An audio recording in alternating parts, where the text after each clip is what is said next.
Have you finished a manuscript and now ready to publish but don't know which direction to go? What are the benefits of traditional publishing? What are the pitfalls? Should you just give up that publishing dream and self-publish? And if so, is it worthwhile? On this episode of Hacking It, Robert and I discuss author and independent publisher Joanna Penn and her analysis of the pros and cons of traditional publishing. This is Hacking It with Dan Allen and Robert Cavalier.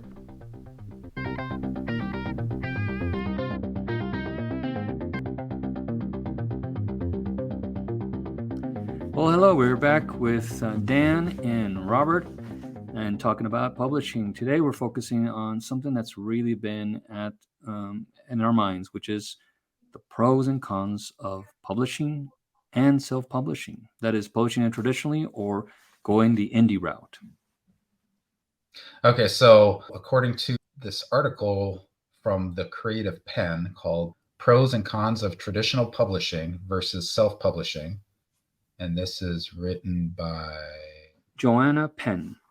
So you can see that she's created a publishing kind of a powerhouse already. She's already practicing what she does. She's got some books toward the end that I think would be helpful for anyone. There definitely cannot be unhelpful if by the quality of her blog is much superior to many of the things I found. This unfortunately took a lot of time from me to be able to find, because most of the quote unquote advice out there was very cursory, and you can try that yourself. You can just put that as a query, like pros and cons of traditional publishing. This might pop up right away because of the title, but you'll find that you're going to be spending a lot of time with things that are not as helpful as this. But let's go. Hit me with the first. Right. Good job, Ms. Penn. So the first pro is prestige, kudos, and validation, which I think all writers secretly want that prestige of saying, yeah, I've been published, instead of, yeah, I published my own novel. Part of it also, just to add a little bit to the pro is not just prestige in a general way. It means that if you publish, then you're going to be read by reviewers. These reviewers could make or break your career.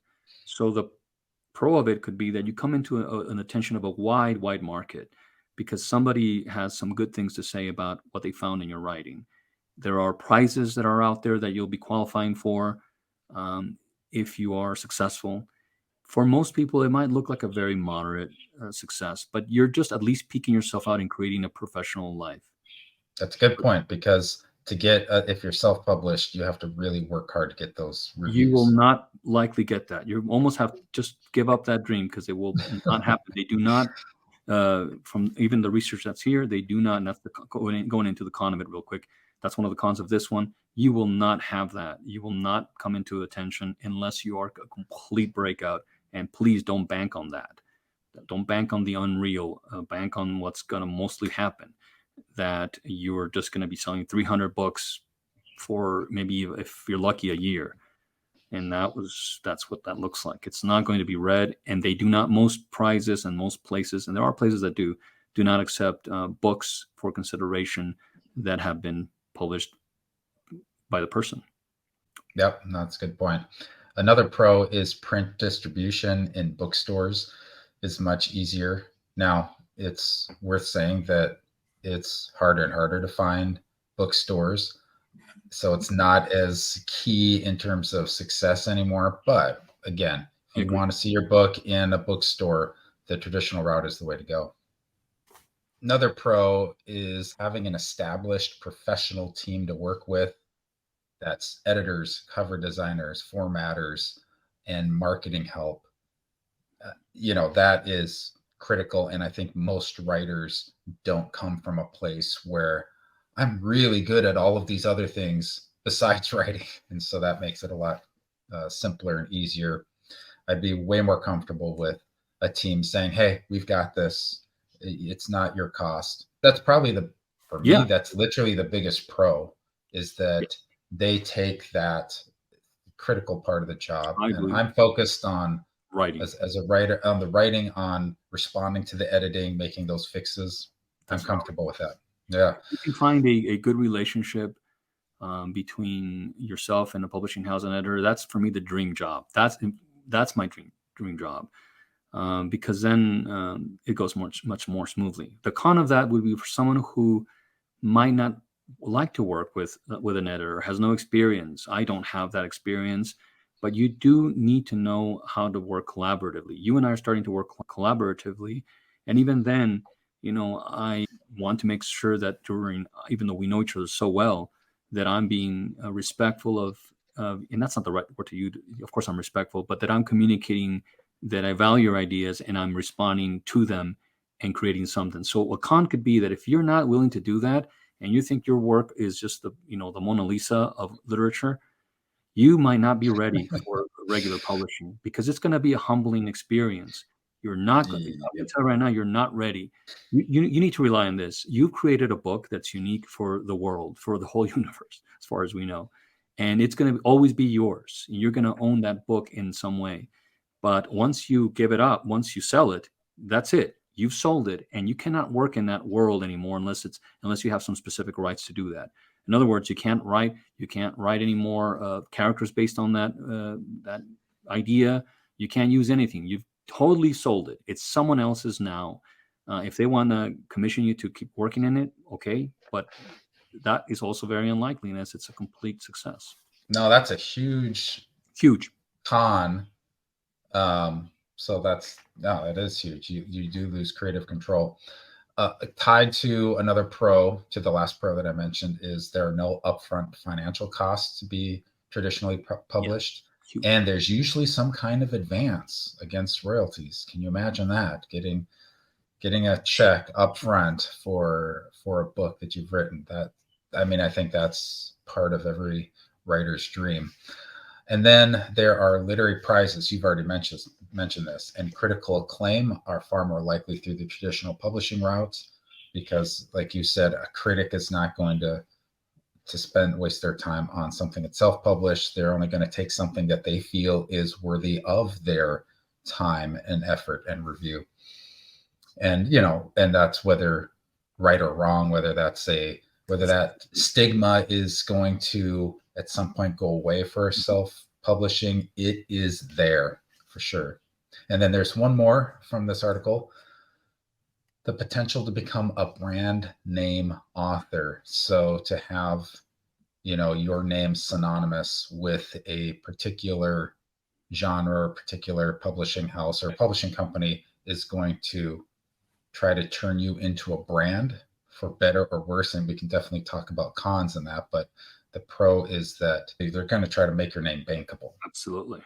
And I'll just say that one of the biggest cons is that the process to get there in a publishing life, to get a publishing deal, book published by something like one of the major or even not so major publishing houses, is that it's slow. It's going to take you a long time to even find a literary agent, and if you do, to even go to the finish line and get a deal, that could take a year or two before you even see your work out there in a publishing way. She mentions low royalty rates, and that's true. So you might, and then you can speak more to that later on, because you mentioned that sometimes it looks like the money is not even the same, is almost the same that we can make self-publishing. So that's a great con. And then one of the things that actually is interesting is lack of significant marketing help. And that means that even if you do get the contract, that doesn't mean that okay, they're going to be successful at marketing. They may give you a marketing strategy that is very lackluster, and they may actually, this is how some movies tank and all these kinds of things. The marketing, and the same for books, is just not what you had expected, or they give it a slant that you cannot even agree. Some writers I've read about have actually pulled out of their publishing deals because of the way that they were sort of rebranded into something they just could not compromise. Um, so there are many more thoughts that inform this. I want to signal something positive about self-publishing, and as you're creating a business, and that means that you're committed, you have creative control over it, you feel empowered. She mentions that at a recent literary festival that she attended at the time of the writing of this article, that she talked to so many traditionally published writers, and she was shocked how insecure they were and how beaten down by the negativity of publishing process they felt. Now, this is anecdotal. It doesn't mean that someone is sad, but it's something that she observed, and I wonder uh, why the difference was that she noticed is that self-publishing people seem so much more beaming with hope and creative bliss. You also have to realize, like you said, and that's part of the discussion, is that your work is going to be changing from what your vision might be finally. And you should be flattered. I mean, they might make it better. If you get lucky with an editor, let's say you get a literary agent, he sells it or she sells the manuscript, and then you're paired up with an editor and they have a way of thinking about your work that's different, and they ask you to make changes, or they in some cases makes changes themselves. Those could all be good things, even though it could feel a little painful, because of the work that you put in, because of the way that Mhm. it looks. Really, there's just about it's about a miracle to get anything published, to get anything made into a movie, any kind of a song put together. It goes through this filter of other professionals, um, allowing, seeing what they can do with it. And in many cases, that's a positive. In some cases, it could, suffocate the work. Most of the work is writing the queries, sending them Yes, out, being finding patient. finding Yeah, exactly, finding a literary agent. yeah, and that part is, and the thing that scares me about that process is that it sounds like it is so, you have to have such patience for it, and uh, just getting an agent feels like winning the lottery. Yes. Let's hone it back into how you look at the work. You've got a manuscript. You think, okay, maybe this could have a publishing life traditionally. I'm just going to say publishing. I'm starting to get tired of saying traditionally because it's publishing and self-publishing. That's what it is. Mm, So if you want to publish, then you would want to look at all those options you said. The independent publishers. I thought about that for myself. Then also trying to find a literary agent, and then see if it's going to take a year. It's going to take longer, maybe. And then that book, you realize, okay, this book maybe is not getting the traction that I thought it would. yeah. And so now I'm going to maybe look at self publishing. But on the other hand, I have an idea for my own growth that I think might also be yours, or that you might have connected with in what I've said. And that is, there are projects that I'd like to be completely in control of that I don't think, it's not that I don't think very much of them, not in any way. I just think that there's so special interest that it's just worth, I know how to shape them, and I could see myself building a small publishing, quite a few titles into, say, a digital store. And the last thing I want to say before I turn it back to you is that I had envisioned earlier on, and it wasn't until you came along and had all this energy business wise that I had to rethink and had to got actually a little bit of angst here because of thinking, man, this is a different platform. From one of the things that I read, or a different level, different plateau, it takes a long time to become a competent writer that you feel at least confident in. Like, let me try to approach people with this. I'm not saying, oh, give me the Pulitzer Prize, but let me see if someone could be interested. I think there's something here. It takes a long, long time for that. So a writer is three things these days, according to what I've read, especially what Updike said. And it's you have to think of it as a trade. It was a trade back in the 1940s and 50s and 60s and 70s, and it still is a trade. It's just different. Now it's about, yes, becoming a good writer in the art, the craft. Second would be understanding and knowing the business end of it from the publishing from the publishing angle, what those challenges are, what you really need to do, and what time, figuring out a timetable and getting up and doing it. Third would be to develop technical skills, such as the ones that you have for editing, for creating a website that could support some of your work, that could give you some promotion, and other technical skills on a presentational scale that could include videos and podcasts like this, to not just drum up interest, but to make sure you're examining your work. So it's kind of like your trade is composed from what I thought is of three things. And I want to ask you a question, to make sure that I'm getting your valuable feedback about all of this. And is what do you think about that? What do you think about how our development could be, and any other thoughts you might have along the pitfalls of publishing and self-publishing? We are not just taking, considering these pros and cons. We are actually going to test them out. So we are in Good. our own co-authored book about writing. We're getting close to wrapping that up, and we're going to try the self-publishing route, use the advice, and we will be very clear and transparent and frank about how we do that, how it goes, what works, what doesn't work.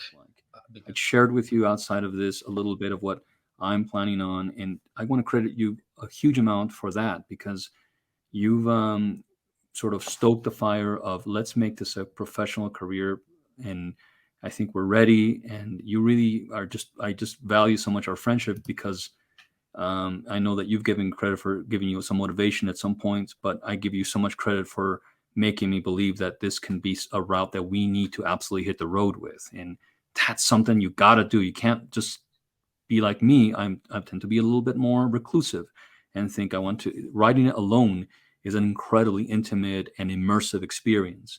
And then there's this whole other landscape. And that goes along with the idea of developing your trade as a writer. You not only have to be a really good writer, but you have to know these things that we're covering, the reality of what that publishing landscape, what looks like, what you might choose to do, one route or the other, what's the pro, what's the con. Because that's what I want to know, when it comes to making the decision which direction to go with my novel that I'm writing, because I haven't made a decision yet. So looking at the pros and cons is something that we are very, very interested in doing, depending upon the projects that we're working on. And next week we are going to have an insider on our podcast. We're going to interview somebody who started their own publishing company and who has published their own books, publishing another writer, and we're going to get her insight and her perspective on pros and cons, and just a little bit about her own experience. All right, we'll see you, Robert. Okay, till next time.